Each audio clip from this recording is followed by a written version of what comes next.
राहुल गांधी के एक x post से सियासी घमासान छिड़ गया है। राहुल गांधी ने कहा है कि मेरे चक्रव्यूह वाला भाषण 2-in-1 को पसंद नहीं आया, इसलिए ईडी मुझ पर रेड करने की तैयारी में है। ईडी के सूत्रों ने मुझे बताया है, लेकिन मैं चाय बिस्किट के साथ बाहें फैलाकर उनका इंतजार कर रहा हूं। राहुल के इस बयान से राजनीतिक द्वेष में एजेंसियों के इस्तेमाल की चर्चा तेज हो गई है। विपक्षी गुट के नेता कह रहे हैं कि सदन में सरकार की हमने धज्जियां उड़ा दी, इसलिए सत्ता पक्ष परेशान है और वो चाहे एजेंसी हो या गुंडे, किसी भी तरह हम पर हमला करना चाहते हैं। वहीं बीजेपी का कहना यह है कि देश का दुर्भाग्य है कि राहुल गांधी देश के संवैधानिक पद पर एलओपी हैं। सदन के अंदर तो झूठ बोलते ही हैं, सदन के बाहर भी भ्रम फैला रहे हैं। तो आज की अड़ी इसी पर, राहुल पर ईडी की रेड, दावे में दम या सियासी स्टंट। इस पर चर्चा के लिए हमारे साथ खास मेहमान हैं, लेकिन सबसे पहले आपको पक्ष विपक्ष के बयान सुनवाते हैं। देश का दुर्भाग्य है जो राहुल गांधी संवैधानिक पद पर एलओपी हैं। सदन के अंदर तो झूठ बोलते ही हैं, सदन के बाहर भी भ्रम फैलाने का काम किए हैं। उन्हें चुनौती देता हूं कि वो बताएं कि कौन अधिकारी उनको फोन किया है। गिरिराज सिंह जी को रखा इसलिए गया है कि वो झूठ बोला करें भाजपा की तरफ से। मुझे सिर्फ इतना उनको बताना है कि ये इंदिरा गांधी का पोता है जिसने पाकिस्तान के 2 टुकड़े कर दिए थे। न इसे डरा सकते हो, न इसे परेशान कर सकते हो, न झुका सकते हो। अब आपको शिवराज सिंह चौहान और संजय सिंह का बयान भी सुनवाते हैं।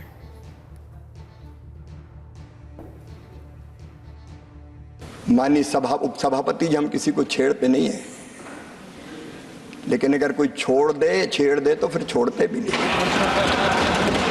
उनको याद भी आए तो शकुनी याद आए।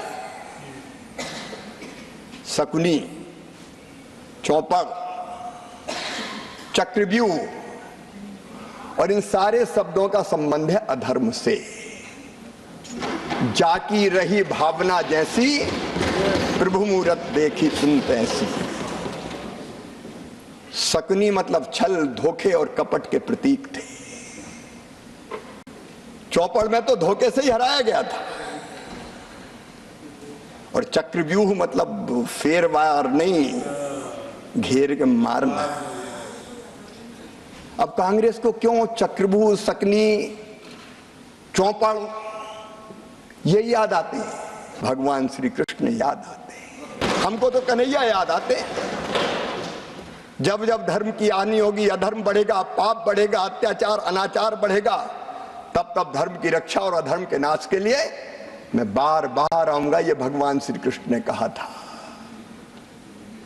लेकिन अनीति और अधर्म किसने किया? ठगी किसने की? माननीय उपसभापति जी,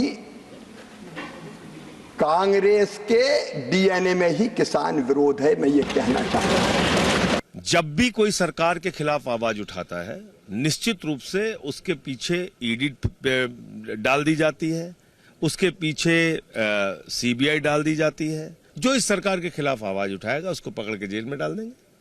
तो ईडी और सीबीआई का खुलेआम दुरुपयोग हो रहा है। हमारे साथ बाकी मेहमान भी जुड़ेंगे, लेकिन हमारे साथ इस वक्त पूर्णिया से निर्दलीय सांसद पप्पू यादव जुड़ गए हैं। सीधे उन्हीं से बात करते हैं। पप्पू यादव जी, ये जो मामला है ईडी का, इन्फोर्समेंट डायरेक्टर का, राहुल गांधी इसमें 2022 में पेश हो चुके हैं, 50 घंटे उनसे पूछताछ हो चुकी है। वो अब इसे चक्रव्यूह वाले अपने बयान से क्यों जोड़ रहे हैं? क्या वाकई ऐसा है या ये सियासी स्टंट है? देखिए, एक बात समझिए, 5 जज को याद कीजिए, सर्वोच्च न्यायालय के 5 जज को। उन्होंने किस बात की जिक्र की थी कि परेशान हूँ, लोकतांत्रिक मूल्य पे हमला है, संवैधानिक दायित्व का निर्वहन करने में परेशानी हो रही है, और ये कभी इतिहास में नहीं हुआ था पहले। दूसरी बात आप याद करिए कि सर्वोच्च न्यायालय ने क्या कहा, कितने बार, ईडी और सीबीआई तोता होती है, ये किसी ने नहीं कहा।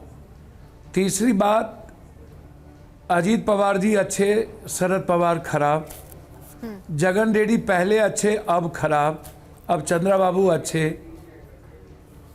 पहले नवीन जी अच्छे अब खराब। पहले नीतीश जी अच्छे, अब खराब, अब अच्छे। पहले ममता दीदी अच्छी, अब खराब। ये जो मूल्यांकन है, सत्ता पक्ष कोई भी हो, मैं किसी व्यक्तिगत आरोप नहीं लगाऊंगा। सत्ता पक्ष की जो नियति है आप उठा के देखिए, अरविंद केजरीवाल जी से लेकर जी और हेमंत सोरेन जी के बारे में जो टिप्पणी की गई, हाई कोर्ट ने जो टिप्पणी की है उसको आप पढ़ लीजिए, उस वर्डिक्ट को। और सुप्रीम कोर्ट ने भी कई बार अरविंद जी को लेकर जो टिप्पणी की है। साथ साथ सर्वोच्च न्यायालय सीबीआई आई थी हेमंत जी के बेल को कैंसिल कराने के लिए, सुप्रीम कोर्ट ने क्या कहा? बिल्कुल। और लगातार एक बार नहीं, ये जो बोलते हैं हमाम में सब नंगे, मैं किसी व्यक्तिगत आरोप नहीं लगाऊंगा। हड्डाल पर उल्लू बैठा, अंजामे गुलिस्ता क्या होगा? नहीं, पप्पू इनके यादव जी, कर्नाटक को याद करिए, पप्पू यादव येदुरप्पा जी, जी। तो दरअसल आप क्या ये कह रहे हैं कई कि कोई घोटाले भी, याद कीजिए मध्य प्रदेश के सीएम को। ठीक है सर, क्या आप ये कह रहे हैं कि कोई भी मेरी सत्ता बात में तो जब सुन लीजिए, जो सत्ता में बैठा है, मेरी बात सुन लीजिए, नहीं जी बोलिए। अच्छा, मेरी बात 1 मिनट। हाँ जहां तक राहुल गांधी जी के ट्वीट का सवाल है, आप लगातार निजी और व्यक्तिगत हमले, सदन में जिन चीजों को स्पंज कर गया उनका ट्वीट करना, और बाप दादे माए दादी नानी जनों से लेके जाति, अब इनको पता ही नहीं है। इन लोगों ने तो बहुत प्रयास किया, पप्पू 20,000 किलोमीटर, इनके कोई आका, कोई बड़े लोग चलने की हिम्मत और आम आदमी की आवाज़। ठीक, वो एक ऐसा परिवार जो खुद कहते हैं 60 साल शहादत के साथ देश में नेहरू जी से लेकर के आज तक जो लोकतांत्रिक मूल्य और संवैधानिक रक्षा की आवाज़ बने रहे, और राहुल गांधी जी ने जिस तरीके की बात की, तो लगातार जो सदन और सदन के बाहर इन लोगों के तरीके हैं, और ईडी जिस तरीके से लगातार काम कर रही है, ठीक, गुजरात हो या बिहार, जिस तरीके से पदाधिकारी से लेकर ठीक है, अन्य लोगों पर जो इनके लिए काम नहीं करते हों, ठीक है। और हमले हों, पप्पू जी, तो एक जिम्मेदार आपने कई बातें एक अध्यक्ष साथ- ने, एक जिम्मेदार विपक्ष ने, हाँ, ठीक। उन्होंने अपनी बात ट्वीट की, ठीक। और उन्होंने कहा कि ईडी का इस्तेमाल बिना जानकारी के राहुल गांधी जी कोई ट्वीट नहीं कर सकते। तो क्या करेंगे वो? आप बैल बार वो नाम ले लेंगे किसी का। तो साजिश तो चलती ही रही है शुरू से लेके आज तक। ठीक है, तो आपको और इनका आप देखिए ना, ठीक है, आपका ये कहना है साजिश कि तो राहुल आईएएस बनाने गांधी, में चेयरमैन ने जो सर्टिफिकेट दिया, राहुल गांधी का जो इस वक्त रुख है, जो विपक्ष का ये रुख तो है संसद लगातार के भीतर, अभी बीपीएससी के चेयरमैन उस को वजह रिजाइन से करना आपको पड़ा। लगता है कि वाकई ऐसा हो रहा होगा? अगर राहुल गांधी ने कहा है तो वो बहुत जिम्मेदारी के साथ ऐसा कह रहे होंगे, ये आपका मानना है। लेकिन आपने शुरुआत की इस बात के साथ कि कैसे कोई बिल्कुल मेरा मानना नहीं, देश का मानना। ठीक है, लेकिन आपने शुरुआत की इस बात के साथ कि कोई एक पक्ष नहीं है। क्या ये भी माना जाए कि जो भी सत्ता में होता है, आप ये कहना चाहते हैं, क्योंकि आपने कहा कि कोई भी अगर रहा है सत्ता पक्ष में तो फिर वो इसी तरह से काम करता है, तो कोई भी अगर सत्ता पक्ष में रही है सरकार, तो लगातार क्या इसी तरह विपक्ष को टारगेट करने के लिए संस्थाओं का इस्तेमाल किया जाता रहा है? और क्या ऐसा अभी भी हो रहा है? देखिए मैं एक बात और बोलूं, लोया केस से लेकर के जज और सोहराबुद्दीन से लेकर के आप यदि मामले को देखेंगे, और याद कीजिए जब कांग्रेस की सरकार थी, अहमद भाई नहीं है, तो कभी भी फंसाने और बचाने, याद कीजिए नरेंद्र भाई मोदी जी पर कई आरोप लगे, लेकिन ऐसी कोई टिप्पणी नहीं की गई। अमित शाह जी को भाई को तरी पार की बात सुप्रीम कोर्ट ने किया, लेकिन कभी भी उनको पर्सनली नहीं लिया कांग्रेस परिवार ने। और हमेशा मैं यह नहीं कहूंगा, अटल जी जब थे, ठीक है, तो आप ये कह रहे हैं तो कि पहले भी इनका मामले एक दर्ज हुए, लेकिन लोकतांत्रिक मूल्य था। व्यक्तिगत और हमले नहीं अटल होते जी- थे। आप ये कह रहे हैं कि पहले भी मामले दर्ज होते थे राजनीतिक दल के, विपक्षी नहीं, दल के व्यक्तिगत नेताओं हमले पर? अटल जी के सामने, व्यक्तिगत हमले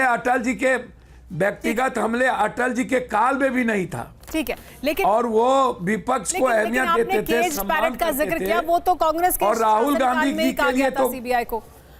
साथ ही 18 सालों में 147 मामले दर्ज हुए, जिसमें कांग्रेस का राज भी है, बीजेपी का भी राज भी है, 85% विपक्ष के खिलाफ थे, तो वो कांग्रेस का। भैया मैं तो वही बात कह रहा हूं ना भैया, मामले देखिए, मामला दर्ज होना और निजी चीजों को लेना, कल क्या होगा देखिए, एक बार नहीं, इन 10 साल में सर्वोच्च न्यायालय 5 जज अगले 5 साल में थे, कांग्रेस के काल में नहीं थे, जब 5 जज ने इस बात को जिक्र किया था।